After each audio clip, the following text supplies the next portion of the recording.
Friend, good morning. How are you children? Welcome to our today's class of divine public school. बच्चों, आज जो हम chapter पढ़ेंगे वह चैप्टर 10 है।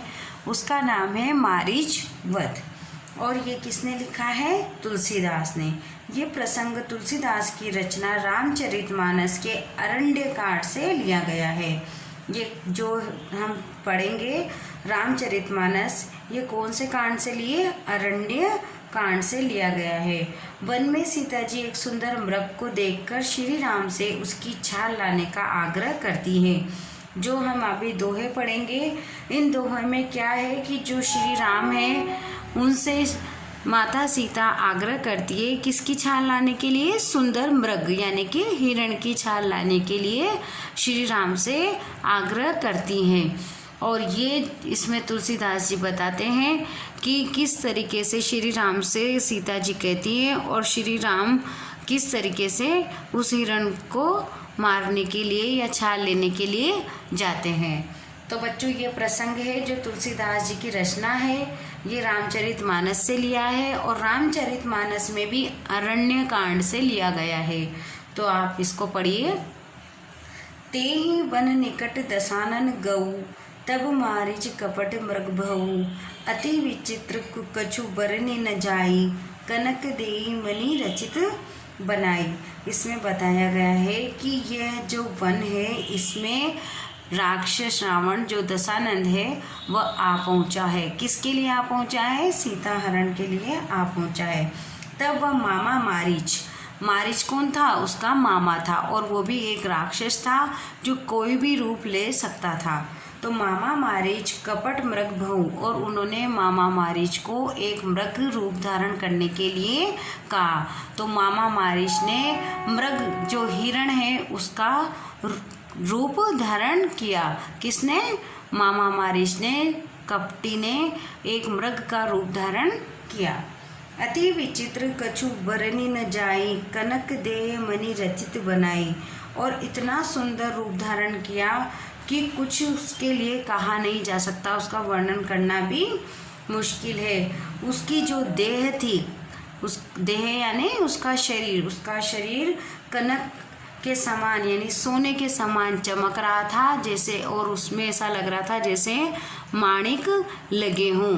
उसकी जो छाल थी वह सोने के जैसे चमक रही थी और ऐसा लग रहा था जैसे माणिक यानी माणिक लगा रखे हों। सीता परम रुचिर मर्ग देखा, अंग अंग सुन मोह नोहर बेखा। सीता परम रुचिर मर्ग देखा, सीता ने जब वह मृग देखा तो उनका मन मोह हो गया। किसमें हो गया? कि मुझे यही मृग चाहिए, और उनको वो मृग बहुत सुंदर लगा। उसका अंग अंग एक एक देखा और परखा। क्या देखा उन्होंने? उस मृग का एक एक अंग देखा और परखा। सुनहु देव रघुवीर कृपाला, यही मृग अति सुंदर छाला।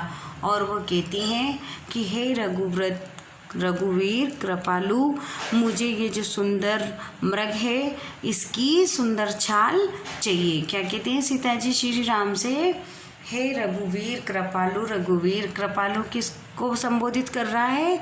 श्री राम को। तो सीता जी कहती हैं हे रघुवीर कृपालु, हे देव रघुवीर कृपालु, मुझे जो ये हिरण है उसकी सुंदर खाल चाहिए।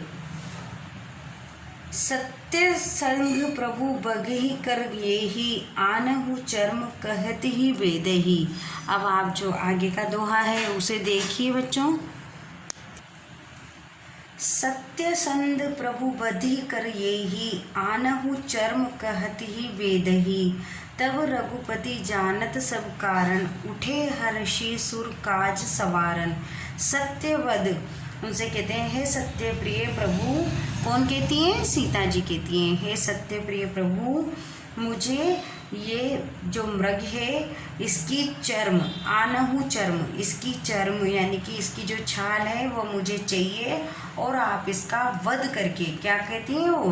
प्रभु वध कर येहि, इसका वध करके, आनहु चर्म कही वेदहि, और मुझे जो इसकी चर्म है वो लेकर आइए और मुझे दीजिए। तब रघुपति जानत सब कारण, जो श्री राम हैं, जो रघुपति हैं, वह सब जानते थे।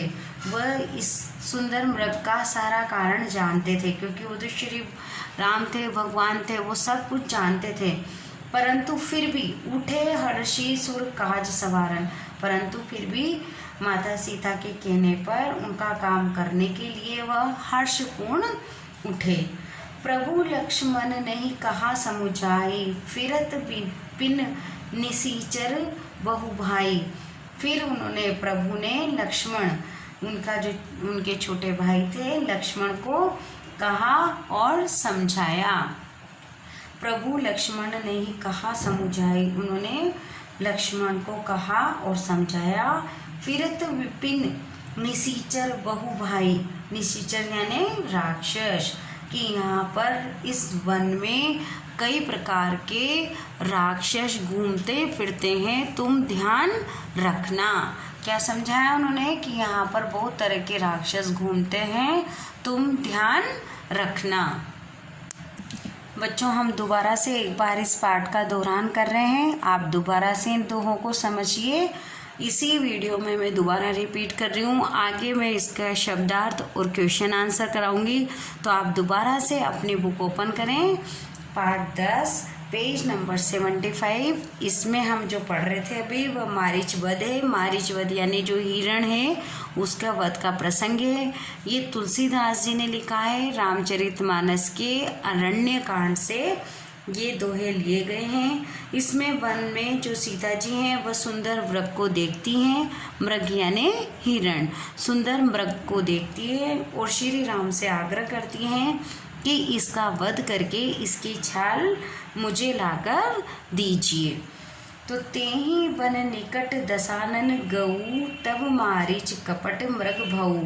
तेहि तब जो दशानंद रहता है यानी कि रावण रहता है, अब वन के निकट आ गया है। काहे के लिए आ गया है? सीता के हरण के लिए।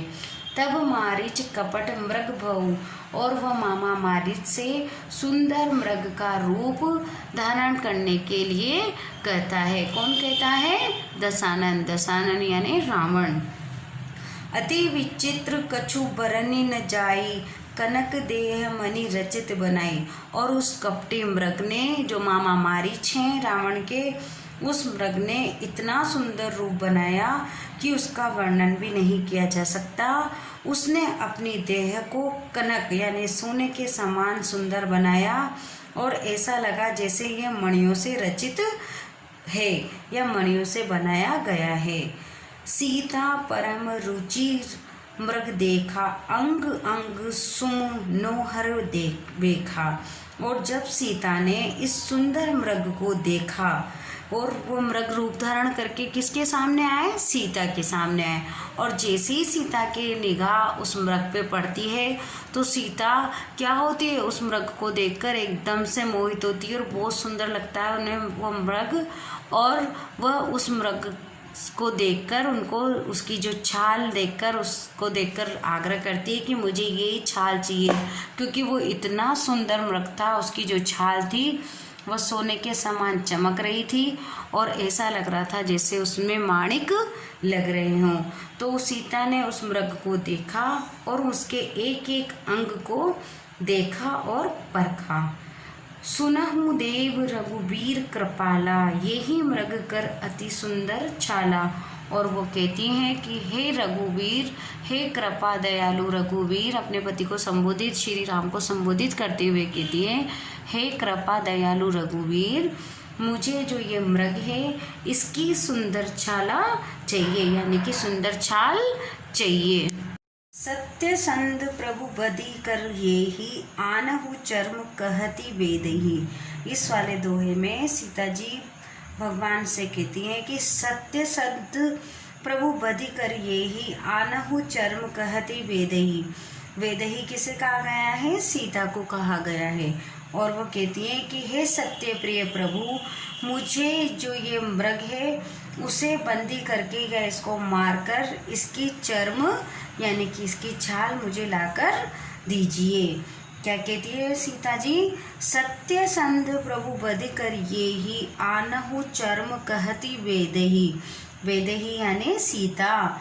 और सत्य संध किसे कहा गया है? प्रभु श्री राम को यानी रघुवीर श्री राम को, कि ये जो मृग है इसे बंदी करके या इसे मारकर और जो इसकी चर्म है यानी कि इसकी जो छाल है वह मुझे लाकर दीजिए।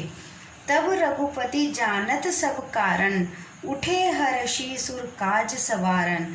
जब श्री राम यानी जब श्री रघुपति सब कारण जानते थे, वह सब कुछ जानते थे कि जो ये मृग है ये एक मायावी है, ये राक्षस है, पर फिर भी जानने के बाद भी जब सीता जी कहती हैं तब वह हर्ष से उठकर उनकी बात सुनकर और उनका काम करने के लिए तैयार हो जाते हैं।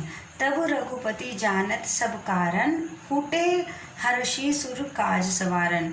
सब कुछ जानते हुए भी रघुपति राम ये कारण जानते थे। सीता जी की बात सुनकर वह उठते हैं और हर्षपूर्ण उठते हैं यानी खुशी से उठते हैं उनका काम करने के लिए। प्रभु लक्ष्मण ने कहा समुझाई, फिरत विपिन निशिचर बहु भाई। और प्रभु भगवान श्री राम अपने छोटे भाई लक्ष्मण जी को कहते हैं और समझाते हैं, फिरत विपिन निशिचर बहु भाई, कि हे लक्ष्मण यहाँ पर बहुत सारे राक्षस इस वन में घूमते फिरते रहते हैं, तो हे भाई तुम यहाँ पर ध्यान रखना। जब श्री राम मृग को मारने के लिए जाते हैं तो लक्ष्मण जी को समझा कर जाते हैं कि ये वन है, यहाँ पर बहुत सारे राक्षस घूमते फिरते हैं और तुम इसका ध्यान रखना। तो बच्चों ये है मारीचवध जो तुलसीदास जी ने लिखे थे, उन दोहों की हिंदी मैंने आपको इस चैप्टर में 2 बार ये दोहों की हिंदी समझाई है। अब आप इन चैप्टर की हिंदी करेंगे, दोहों को पढ़ेंगे और समझेंगे। कल के वीडियो में हम शब्दार्थ, आगत शब्द और अभ्यास कार्य करेंगे। Thank you.